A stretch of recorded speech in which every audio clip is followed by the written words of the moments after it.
რა გჭირდება განვითარებისთვის ყველაზე მეტად ჩემი ტრადიციები? თავისუფლება. რომლის დეფიციტია დღეს? იცით რა აღარ არის ისეთი დეფიციტი. ჩემ ახალგაზრდობაში ეს დეფიციტი დიდი იყო ძალიან. მაგრამ მე ახლა ეს ჯენზი თაობას რო ამბობენ ხოლმე, ეს არის თავისუფლებაში დაბადებული ხალხი. თავისუფლებას აქვს ერთი ძალიან ესეთი მნიშვნელოვანი თვისება. კაცი, რომელიც გაიგებს თავისუფლების გემოს, მერე თავისუფლებაზე უარს არათუვე არ იტყვის. არამედ არავის დაუთმობს თავის თავისუფლებას. დღეს თავისუფალი ადამიანი საბედნიეროდ საქართველოში ბევრია. და იმედი მაქვს, იქნება კიდევ უფრო. იმედია.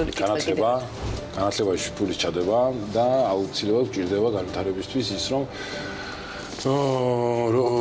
მეორე, მესამე, მეოთხე, მეხუთე, მეექვსე, მეშვიდე, მეორე, მე-10, მე-15 ბავშვი იყოს სახელმწიფო დოტაციაზე, რომ არსებობდეს ოჯახები, რომლებიც მიიღებენ სახლებს, მანქანებს, განათლების ფულს, რომ ჩვენი ერი განვითარდეს რაოდენობაში და რაოდენობას მე მოყვება მოთხოვნა, მე მოთხოვა განათლება და მე მოთხოვა განვითარება. რა გჭირდება განვითარებისთვის ყველაზე მეტად ჩემი ბლიც კითხვა.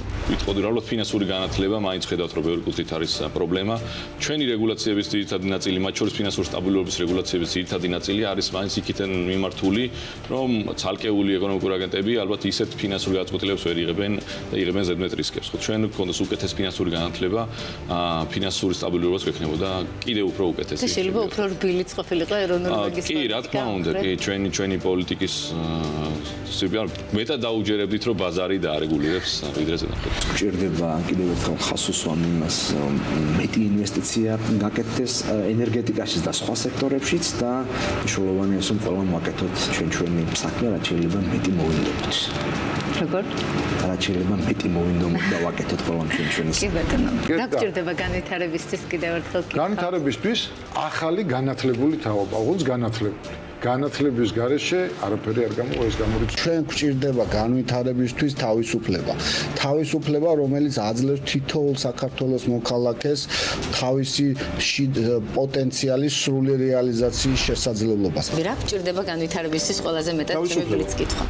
ალბათ გჭირდება ის, რომ საზოგადოებამ პასუხი ხმა ამოიღოს არა მარტო აქციებზე, არამედ არჩევნებზე გავიწავიდეს და არჩევნებზე მიუხედავად იმისა, რომ შეიძლება იდეალური არ არის და მეც ძალიან მიჭირს არჩევნის გაკეთება, მაინც უნდა შევარჩიოთ ცუდში ნაკლებად ცუდი ან შედარებით მისაღებით პარტია და ძალიან ჩვენი აქტიურობა თითოეული ჩვენთან გადის, მათ შორის განსაკუთრებით ახალგაზრდების, რომელიც პროტესტული მუხტი ყველაზე მაღალია, ჩვენ უნდა დავიცვათ ჩვენი საზოგადოება, ჩვენი ევროპული არჩევნები და ჩვენი ქვეყანა უნდა დავიცვათ სანქციებისგან. ეს არის ძალიან მნიშვნელოვანი, იმიტომ რომ თუ ეს ხელისუფლება კიდევ ერთხელ შედგა ჩვენი იგნორირებით არჩევნების ან ჩვენი მხარდაჭერით ამ ხელისუფლების რეალურად ჩვენ საკუთარ თავს სანქციებს დაუწესებთ. ინვესტიციო კუთხიდან შევხედა მაინც ეს არის ინვესტიციები მნიშვნელოვანი უცხოური ესე ვთქვათ ინვესტიციები, FDI-ები, რაც არის და ასევე ამასთან ერთად ცოდნა და ტექნოლოგიები რაც გვჭირდება, რომ გავუწიოთ ჩვენ კონკურენტუნარიანი იყოს აქ წარმოებული პროდუქცია და ეს შევთავაზოთ, რომ იმ ბაზრებზე რა შესაძლებლობაც ვართ ამ კანდიდატის სტატუსის იძლევა და გარკვეული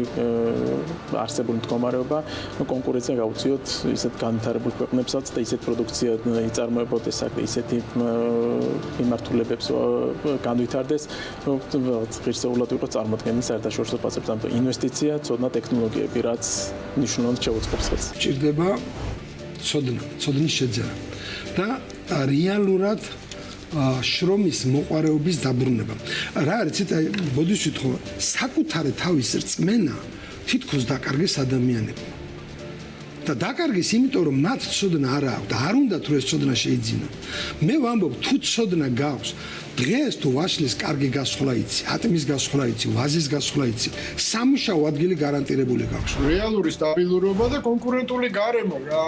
სახელმწიფო არ არის ქვეყანაში ინვესტორი და სახელმწიფო არ არის ისა რა ქვია ფიზიკურად მაკონტროლე დირექტორი არ არის ბიზნესის. ჩვენ არ გვინდა ნომენკლატურული კაპიტალიზმი, რომ საიდანაც ვერ გამოვედით, როდესაც ბიზნესის დირექტორია ხელისუფლება.